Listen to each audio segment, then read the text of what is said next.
Welcome back to the show. Many thanks for staying with us. Now, this afternoon, there's more trouble for Ghana's most wanted, Nam1. His official name, Nana Appiah Mensah, has been declared a fugitive. We have details as intense search continues for him in several countries.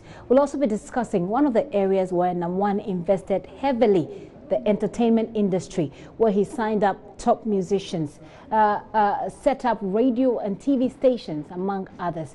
But in the latest twist to the troubles, an Accra High Court has dismissed a case that was filed by Menzgold seeking to block the Securities and Exchange Commission and the Bank of Ghana from regulating Menzgold's activities. Now, the company, as you recall, in September 2018, initiated the legal action against the two regulatory bodies, demanding that they are slapped with damages for, quote, hurting the business. This was at a time that the SEC had asked Menzgold to halt its gold trading activities because it had failed to renew its license. Legal correspondent Joseph Akable witnessed the proceedings in court today. The gold dealership in its suit filed against the Bank of Ghana and the Securities and Exchange Commission raised a number of issues. Key amongst them was to ask the court to rule that the two institutions did not have the power to regulate its business because of the nature of the business they were running.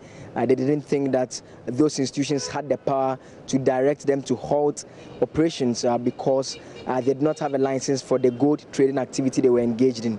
You'll recall that the Securities and Exchange Commission in September 2018 wrote to the company asking that it halt its gold trading operations because it's bordered on an unlicensed activity, and for which reason they cannot continue with it. The company had publicly blamed the institution for its failure to pay dividends to its members. They then proceeded to the court, asking, among other things, that the court also slapped the two institutions with damages for what they described as their business being hurt by the directive released by the two institutions, especially the Securities and Exchange Commission. But the lawyers for the Securities and Exchange Commission made an application saying that it was important for the gold dealership to exhaust internal dispute resolution mechanisms. So first, if they disagree with any regulatory agency in terms of its work, it was appropriate for them to engage them, and that engagement was actually ongoing just at the point which the company decided to sue the Securities and Exchange Commission. Now, Justice Amoah in her ruling agreed with SEC that indeed it was important for that engagement to have been exhausted before the case was filed at the court. So the case was dismissed. So what it means is that as it stands, there's no pending case between the Securities and Exchange Commission, Bank of Ghana, and gold dealership Menzgold. So the court has dismissed the case filed by Menzgold against the Securities and Exchange Commission and the Bank of Ghana. Well, a lot of people have actually said that why did it take so long for this action to be taken from the court? But of course, the court has its own processes. For those of you who have not really followed the ongoing controversy, here is the Menzgold story recapped.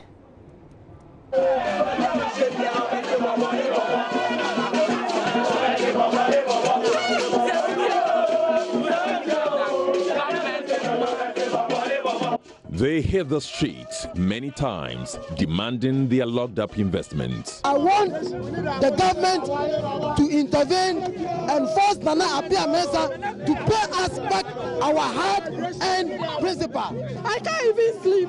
I can't sleep. My case is becoming a police case.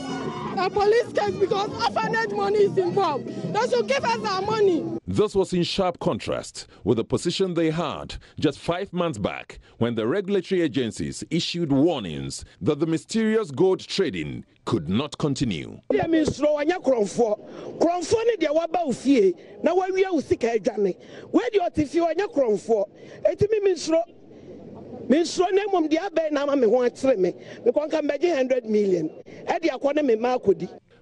all got a history. It all started in October 2014 when investigations by the central bank uncovered a financial institution operating under the guise of microfinance at Kaswa in the central region. Men's Bank was its name, and it claimed it traded in gold. The name would later change to Men's Bank Ghana Company Limited, this time ending with a C instead of a K, and then later got the name Menzgold.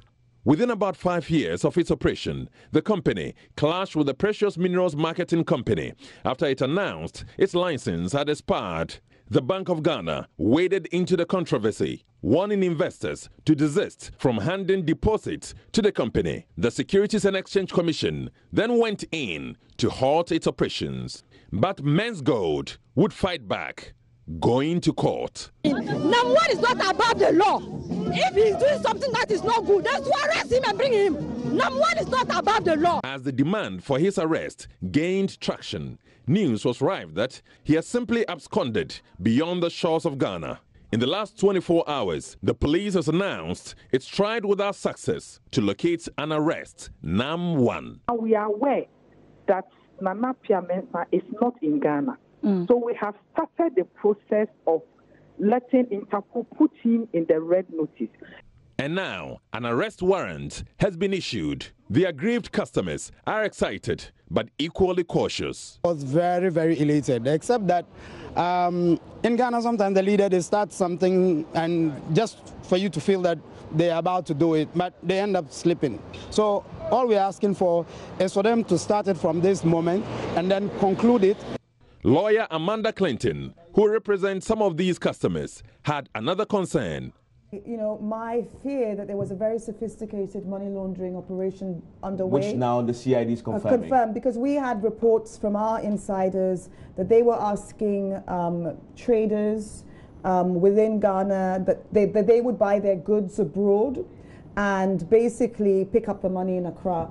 So they'll pick up the cash in Accra and then pay for it through an international account. And the worst case scenario? And the worst case scenario is that we won't have enough assets to actually share amongst everyone. The search for the man already christened Ghana's most wanted continues unabated.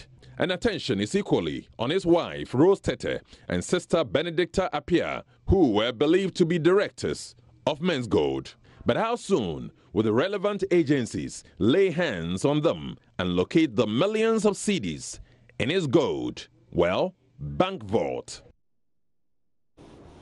All right, so that's the story so far. That is where we are now. But we continue with the analysis. And here, right here on this show, in the studio, we've had conversations about security implications. We've had conversations about the psychological makeup of the people whose monies seems to have been washed down the drain. We're still looking for that money, by the way.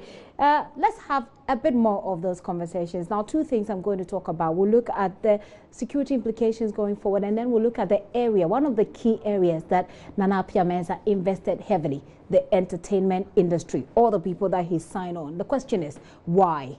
And what are the implications for this industry with or without this investment? I have here in the studio Richard Kumado. He's a fraud and security management consultant. He'll help us with a bit of the conversation that deals with the security implications. Mr. Kumado, you're welcome. Thank you. Oh, before I go on with my first question, well, I was going to play to you something from the lawyer, but let's just carry on with this conversation. I'm sure that you're doing well. First of all, let's find out from you, what are the security implications in this case? I mean, yesterday he was named, or if you like, a warrant for his arrest was issued. We're naming him the Ghana's most wanted because now he's been searched for all over the place. Tell us about the security implications that you see from where you sit on this case. No, it's a national security issue. You saw the demonstrations on the street. You have about almost 1.8 million Ghanaians scattered across the whole nation. The demonstrations are not coordinated, and it could generate into so many other things. Can you imagine they start bombing national assets because their money has been given to a guy the state claims they cannot find? And those are the security issues we need to look at. There could also be a third force where the relatives of these guys or wherever they got the monies from could also join the demonstrations. And it could also create congestions on our roads, or it could create economic handicaps for wherever they are going the demonstrations. We are only praying and hoping that the police looking for him should be able to find him, and peace should prevail. Otherwise, if the situation escalates, you could see various levels of demonstrations where the police could not be able to curtail. Now that he's been arrested, wouldn't that be in, now that there's a warrant for his arrest? Yesterday we spoke to some of the Menzgold customers who seem excited about the fact that he's being sought after, that the security agencies are looking for him. Would that not water down the potential for what you described? He is not the only director. The other directors have to also be taken care of. Their own safety is also at stake because they need him alive to be able to answer some of the questions. And dead men don't talk. You are talking about huge sums of money. And if these guys have absconded, then he's the only one they are looking for. I think we should also be interested in whoever play a part. They're actually looking for the other two, his sister and then his wife, who he has named as the co-directors of the company. So they are looking for them. But the question I was asking is whether or not the fact that this warrant has been issued and he is being sought after, the officers, I mean, Interpol is helping to look for him. Will that not water down the potential of the kind of demonstrations that you described in your analysis? No, until he's brought to book, these guys are not going to be at peace. And the people will still continue to agitate because then it's becoming a political issue where people said, we gave him money because we saw A, B, C, D. People will really want to see him at court for him to be able to answer some of the questions they are looking for. Well, we get it on social media, on Facebook. We have some questions there seeking your thoughts and seeking your inputs so that you join in this conversation. But based on what you describe as being the potential, what could happen? What then will be the advice as to how to deal with this going forward? I think the police have to be on the lookout. The police need to work with the intelligence services to be able to pick intelligence as to when the next demonstration or where the next action is going to take place. If it come on as a surprise to the police, they may not have the ability to be able to deal with the kind of threat we are looking at. And that one is to create a normal problem for the citizens. Interesting. You also deal with fraud. The clients or some of the lawyers, the lawyer actually spoke about fraud. They've been trying to nail him with fraud. Do you see that as I think it's a fraudulent transaction. This is an investment people are getting into. They never check anything. And the way they also run their business as part of regulations that govern that side of business, it has been a little bit of a challenge. And you could see a number of fraudulent attempts in there. All right. Well, thank you very much for coming through. Richard Kumado, he's a fraud and security management consultant helping us with the security implications for this. Well, after that, we're going to have a conversation. Mind you, we have a question on our Facebook page. We want you to join in that conversation. Get on Facebook, get on our Facebook page and let's know what you think.